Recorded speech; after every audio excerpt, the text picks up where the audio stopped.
આદિવાસી નેતા અને દેડિયાપાડાથી ધારાસભ્ય એવા ચૈતર વસાવા હાલ જેલમાં છે। ત્યાં બીજી બાજુ દાહોદના છાયણમાં કોંગ્રેસ અને આમ આદમી પાર્ટીની એકતા જોવા મળી છે અને આ એકતા આદિવાસીઓ માટે છે।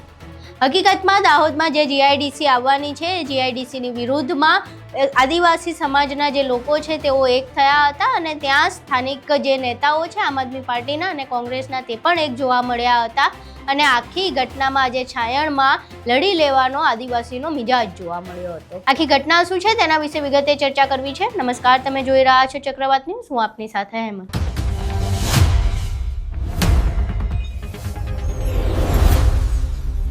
દાહોદમાં જીઆઈડીસી આવવાની છે અને આ જીઆઈડીસીના કારણે જે આદિવાસી ખેડૂતોની જમીન છે એ જઈ રહી છે અને એના કારણે થઈને વિરોધ થઈ રહ્યો છે। આદિવાસીઓ જે વિસ્તારમાં રહે છે એમનો સ્પષ્ટપણે એવું માનવું છે કે અહીંયા જીઆઈડીસીની કોઈ જરૂર નથી, એટલે તમે આ વિસ્તારમાં જીઆઈડીસી ન લાવો, પરંતુ જે બિનખેતીગત અને અફળદ્રુપ જમીન છે એવી જમીનમાં આ જીઆઈડીસીને લઈ જાઓ, પરંતુ સરકાર એકની બે થવા તૈયાર નથી। જમીન સંપાદનના નિયમ મુજબ ગ્રામસભાની મંજૂરી જરૂરી છે એવું કહેવામાં આવે છે।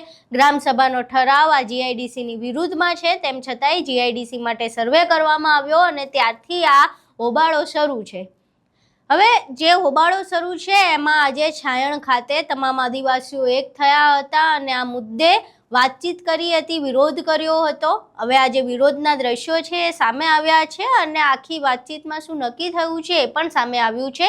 એ સભા અને વિરોધના દ્રશ્યો જોઈએ પહેલા।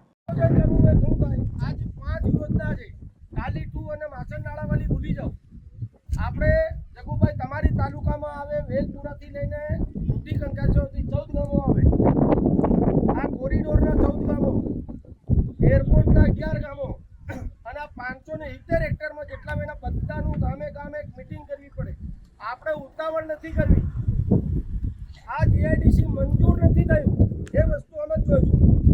આ લોકો ક્યાં જગ્યા અનુકૂળ પડે એના માટે સર્વે કરી જાય। સાઈડ કસલદરામ બનાવ દેવું એવું ફાઇનલ નથી થાય। આપણે વિરોધ કેમ કરવો પડે એને વિરુદ્ધતા ડામવા પડે। તમે વિરોધ નહીં કરો તો આજની તારીખે 2 સરકારી નંબર તો તમારા જાહેર, પણ આજુબાજુના બધા નંબરો તમારા લઈ લેજો અને જે બીજાઈ માળવા પડ્યા છે એ પેલા આપણે એરપોર્ટને રોકવા માટે લેશે।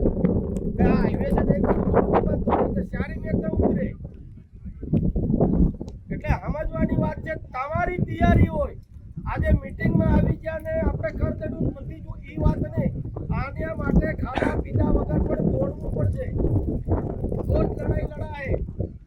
એક સર્વે નંબરમાં 10 થી 15 આપણા નાવા છે, તે એક જણો આવીને સાંભળતો હવે મેળ નહીં પડે, 15 માંથી 10 જણા તમે ઘેરમાંથી નહીં નીકળો, થોડા બૈરા હશે આપણો નગર કલેક્ટર કે પ્રાંત ઓફિસમાં બાંધવાની તૈયારી નહીં કરો ત્યાં સુધી આ તમારો આપણે જીઆઈડીસી બંધ કરી 4 વર્ષ સુધી એક ટીકમ આપણે આ રોડ પર મારવા નહોતી દીધી।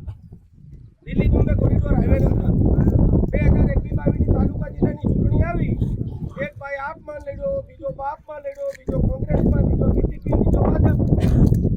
એવી ચૂંટણી પતી એટલે ખબર પડી કે આ બધા વેટાઈ જાય છે એટલે હિન્દુ નટ સર્વે ચાલુ કરશું। આજે કેમ એક ગામમાં યોજના લાવે ચાલુ આપણા અલગ અલગ એટલે ટૂંકા ગામડાવાળાને ભેગા કરીને આ યોજના પોલીસને આગળ કરે એટલે આપણો પેલું ટોળું આપણું નહીં રહે। એકલ ડોકલ આપણે વે એટલે આ લોકો આ યોજના પસાર કરી રહ્યા છે। આપણે આપણું જિંદગી કાઢી, હું તો 50 પર પૂગ્યો, આવનારી આપણી પેઢીનું હું તો એ વિચારવાનું છે। હમણાં આપણા સમાજવાળા પેલા બોગસ પ્રમાણપત્ર બધાનું હાય પડ્યા છે, પણ આપણું પ્રમાણપત્ર એને લીધે મળે, જમીન છે એટલે મળે। પોતા ડબલ એની એન્ટ્રી લીધા વગર જો તમે દાખલો હાલે કોઈ, તો પહેલી વસ્તુ જમીન બચાવવાની, એનું નથી દેખતા। એટલે આ જમીન હે ને તો આપણી હજારો પીઢીઓ આવનારી એમાં એક ફસલી સીઝન ખેતી કરી નથી કમાઈ લે। આજે આપણા ગામમાં પેલા વાદી છે, ધૂળી છે, કોઈ આવે અને હાડના પીન બબાલ કરે તો આપણે ફળજામાં હાડ કાઢીએ। જો આપણી આ જગા જાતી રહી તો તમે બીજા રાજ્યમાં કે બીજા ક્ષેત્રવાળા ઓઢા બાંધવા દે ખરા? ફલાણો જો છે સાંભળતો આવે અને મનકી દે અને એટલે ભેગા ન થતા એટલે પેલા આ કોરિડોર હાઈવેની લડાઈ આ અમારી હાથે છે, બધા લડવાવાળા છે। પોલીસ સ્ટેશનો પણ અમે આજે સુધી જગ્યા નથી, 9 વર્ષથી લડાઈ લડી રહ્યા, પણ આપણી અંદર જ એક એવો સડો છે કે કાલ ઉઠી નહીં કરે, આ તો પહેલાથી માથું લડાઈ તે બીજું સારું કરે, એ લોકો આપણી જ સમજાગીરી કરીને જાય, સાહેબ ફલાણા હાથ મિલતો ને એટલે જો લડાઈ બંધ થાય. દિલ્હી બોમ્બે કોરિડોર હાઈવે નીકળ્યો એ વખત 34 નામની લડાઈ આપણે ચાલુ કરી, પછી આપણને બેનિફિટ મળે એવું નહોતું, કેમ કે પેલી બાજુ કોળીપુર અને પટેલોને હરિજનોને એવા હતા, અને આપણો ઝાલોદ તાલુકો એવો હતો કે ટોટલ આદિવાસી હતા. એને લીધે ગયા વર્ષે ને પછી આગલા વર્ષે હાઈકોર્ટમાં આપણે ગોવિંદા અગ્રવાલ એ ઝાલોદના ખેડૂતો જમીનને બદલે જમીન આવે. હવે સરકાર એમ કે મારી પાસે જમીન નથી એટલે તોડફોડ કરે. આથી 24 જાન્યુઆરી આપણે કેમ દાખલ કર્યું કે કોટડા હુકમ અંતર્ગત અમને જમીનને બદલે જમીન આલો, એટલે અમુક જે વળતર મળ્યું છે કે રોડની જમીન તો નહીં લીધી, જે વળતર મળ્યું છે એનું ડબલ વળતર અમારે આલો. 2 વર્ષ થઈ ગયા કે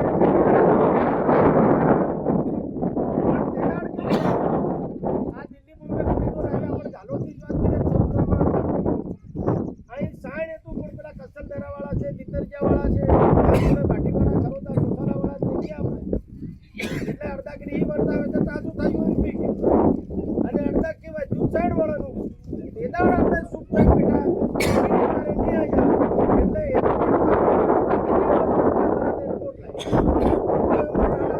અને સાદાની જમીન તો બી આજુબાજુવાળા તમે કઈ ના નહીં દોડી. એના એરપોર્ટની બી વાત કીધી, ખાલી જંગલની જમીનમાં જ પગ પસેરો છે, 11 ગામોની જમીન જાય, હેલિકોપ્ટર નથી તાતો ઉડી જાય, વિમાનને દોડવા માટે 8 કિલોમીટરનો રનવે જોઈએ. આ તમે સાઈડવાળા એમ કીધા રોડથી પરવું છે એની વાત છે. એટલે કોરિડોર આવ્યો, એરપોર્ટ આવ્યું, અને હવે જીઆઈડીસી આટલો બધી ફેસિલિટી થઈ ગઈ છે. કોરિડોર કાં જાય તો કે આપણે થઈ 3 રાજ્યોની બોર્ડર પડે એટલે આપણને નામ ડોમેસ્ટિક આવ્યું છે, પણ લગભગ ગુજરાતમાં મોટામાં એરપોર્ટ પડે તો આપણે એવું પડ્યું, અને તેના હારું ઉદ્યોગપતિને ઉદ્યોગો નાખવા માટે, આકર્ષવા માટે આ લોકો જીઆઈડીસી લાવી. હવે માલ સામાન વિમાન કે રકમ તે લઈ જ જવાના છે, પણ કાચો પાકો માલ લઈ જવા હારું પાછા નવી રેલવે લાયા. એ કેમ? આપણે કોઈકનું જાતું હોય એટલે પહેલી તો આપણી નીતિ એવી છે કે પેલો આગળ નહીં વધવો જોઈએ, એ નીચો પડે તાજુ આપણા બિલાની નીતિ છે. એટલે આ બધી યોજના આવી. આપણે દાડે મેં જાણ્યું કે દાડે અમારે મરણ થઈ ગયું છે, પેલા બોડા ડુંગર તળાવમાં માણસ અમારથી પડે મરી ગયો, એટલે લાઠીચાર્જ થતા અમે નહોતા આવી શકીએ, પણ તમારામાંથી જેવા અમુક માણસો હતા કે પોલીસ સાથે મળીને આ લોકોને અમુક માર ખવડાવવાનું કામ, બે પકડવાનું કામ બી તમારા સાઈડ છાટકા દચલદરાવાળા જ કર્યું છે ભાઈ.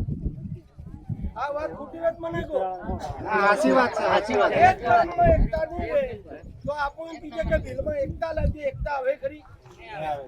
આજે તમને ગણી આલું 11 ગામોની જમીન જાય એરપોર્ટની, 14 ગામોની જાય કોરિડોરની, પેલા કાળી ટુમાં 9 ગામની ગઈ, માસણમાં 11 ગામની ગઈ.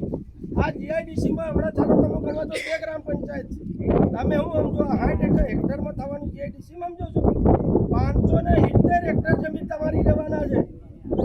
2 ગામની થાય ને 100 ને લગભગ 121 એટલી થાય છે, 121 હેક્ટર. આજે તમારી સરકારી 2 ગામોની નંબર છે, કુલ 570 હેક્ટર લેવાના છે. તો બીજી જંગલની કે સરકારી જમીન કાંઈ હોય એ બીજી જગ્યા આવે કાથી? એ ખાનગી જે આપણી માલિકી જમીન છે, આ પગ પસેરો કર્યો છે આ લોકો સરકારી જમીનમાં. હમણાં અમરસિંહભાઈ કહેતા હતા કે 200 હેક્ટર લીધી, શારદા ને ગુલતોરાની સરકારી અને જમીન જંગલની જમીન 252 હેક્ટર આ લોકોએ લીધી. હવે લોકોને જમીન કેટલી જોઈએ છે? 4190 એકર. તો એ બીજી જમીન શારદા ગુલતોરામાંથી કાઢી આવે, ખેડૂતોની લેવાના કે આ લોકોએ હું દેખ્યું, તમારા અનાજ નદીનું પાણી એકદમ મફત મળી રહે, મોટા ઉદ્યોગો આપશે. હમણાં કોઈ ભાજી મળ્યું હતું ગુજરાતમાં, પેલા મોટા ઇન્ડસ્ટ્રીયલ એરિયા પસંદ કર્યા એનું આજે વોટ્સએપમાં મેં જોયું છે. એટલે આ જીઆઈડી બનશે ને એ બી તમારે અંકલેશ્વર ભરૂચ કરતા મોટી જીઆઈડીસી બનશે. એટલે હજુ બી આજુબાજુવાળાને કહી દેજો કે આ કસલદરામાં સરકારી 2 નંબર છે, સાઈડ હતી એના પૂરતી જમીન નથી. આ બધા આપણે બરબાદ થઈ જવાના છે. આપણે ભાષણ કરવા નથી આવ્યા. આપણે બીજો રોડ આવે છે દહેગામથી ગોલકોસલાટ સુધી કંકાસિયા થઈ અને કુશલગઢ. બીજો અમારા ડગેડામાંથી એરપોર્ટ હારું 4 લેન આવે માર્ગ એ રિપેર થાય તો ખાટલા જેવું રોડ માનતા ફરે. આજે 9 વર્ષથી મારી શાળો જડાની ગતિ રે બીજાની ગતિ રે માણસો લડતા હોય તો તમારી ફરજમાં હું આવે એમ કહું. એટલે તારું મારું કરવાનું છોડો અને અમે તમને સંજયભાઈએ કીધું કે સપોર્ટ કરવા માટે તૈયાર. પોલીસ વાળાનો પેલો ડીંડજો અમો ખાઉં આપણો પોલીસ વાળાનો ડીંડજો પેલો અમો ખાઉં પણ અમારી વાહે તમારું પીઠબળ જોઈએ, તમારી સેના જોઈએ. એ આજે એટલા ભેગા થઈ એટલા લડાઈ લડ આવ્યો નીકળતો હતો ત્યારે હું જોતો હતો સોશિયલ મીડિયાના માધ્યમથી જે મુકેશ દાદાનો ચહેરો જ હંમેશા સોશિયલ મીડિયામાં આવતો હતો અને લડાઈ લડતા લડતા અમને ઘણીવાર જેલમાં પણ જવું પડ્યું. પણ એ સમય જો સાથ સહકાર આવ્યો તમામ ગામના લોકોએ, તમામ ગામના યુવાઓએ, વડીલોએ, તો આજે મુંબઈ દિલ્હી કોરિડોર પણ ના નીકળતો. આજે આ મુંબઈ દિલ્હી કોરિડોર એ આજે તમે જોઈ શકો છો સરકારમાં જે આજે બેઠેલા એક જ વ્યક્તિ છે એનું તમે 2014નું ભાષણ સાંભળજો કે નેશનલ હાઈવે દિલ્હીથી અમદાવાદ સુધીનો છે, દિલ્હીથી છેક મુંબઈ સુધીનો નેશનલ 48 એ દિલ્હી એ મુંબઈ કોરિડોર હાઈવે છે એને રેડ લેક કરવાનો હતો. પણ પોતાના જિલ્લા અને પોતાના તાલુકાઓના બચાવ માટે સિસ્ટમમાં બેઠેલા માણસે પોતાના સિસ્ટમનો ઉપયોગ કરીને આપણા ટ્રાઇબલ પટ્ટામાં રોડ કાઢ્યો. એટલે લોકો 20-25 વર્ષ પહેલાં આપણે 20-25 પહેલાં આવ્યા તમે જોઈએ છે કે આ જંગલ આ ગામડાઓમાં પોલીસ પ્રશાસનને કોઈને પ્રવેશમાં પહેલાં એ લોકો પરમિશન લેવી પડતી હતી. આજે લોકો ડાયરેક્ટ કેમ આવી જાય છે કે ફરીએ ફરીએ ગામે ગામ ના લાગે, ફરીએ ફરીએ ગામે ગામ દલાલો પેદા થઈ ગયા છે સરકારના. એ દલાલોના ભોગવવાના છે. હવે પછીનું કઈ બી વાર આવે કે આ જમીન સંપાદન થાય એના માટે પ્રશ્ન ના ઉઠાવે એ આવે મને ભગાવ ચાલવાનો બરાબર. એ લોકો આપણા આદિવાસીની વચ્ચે ગેર આદિવાસીઓને લાવવા માંગે છે. અહીં તમે એ દ્રશ્યો જોયા. હવે સીધી જ રીતે પ્રશ્ન થઈ રહ્યો છે કે જો ગ્રામસભાનો ઠરાવ જીઆઈડીસીની વિરુદ્ધમાં છે તો પછી સર્વે શા માટે થઈ રહ્યો છે? આદિવાસીઓનો પણ આ જ પ્રશ્ન છે. પરંતુ જે સરકાર છે, જે તંત્ર છે, એ પૈસા એક્ટ જે છે જમીન સંપાદનને લઈને જે કાયદો છે એનો થોડો ઘણો ક્યાંક મિસયુઝ કરતી હોય એવું લાગી રહ્યું છે. કારણ કે ગ્રામસભાનો જે ઠરાવ છે વિરુદ્ધમાં છે પરંતુ કાયદામાં એવું લખ્યું છે કે તમારે સલાહ લેવાની છે ગ્રામસભાની. કન્સલ્ટન્ટ શબ્દ લખ્યો છે એટલે એ લોકો સલાહ તરીકે એને લઈ રહ્યા છે. મેન્ડેટરી મંજૂરીનો કોઈ ઉલ્લેખ નથી. એટલે આ એક જે શબ્દ છે શબ્દની મારામારીના કારણે કાયદો ક્યાંક ને ક્યાંક જે જીઆઈડીસી છે એમના પક્ષમાં જઈ રહ્યો છે અને એના કારણે જ આ સર્વે હાથ ધરવામાં આવી રહ્યો છે.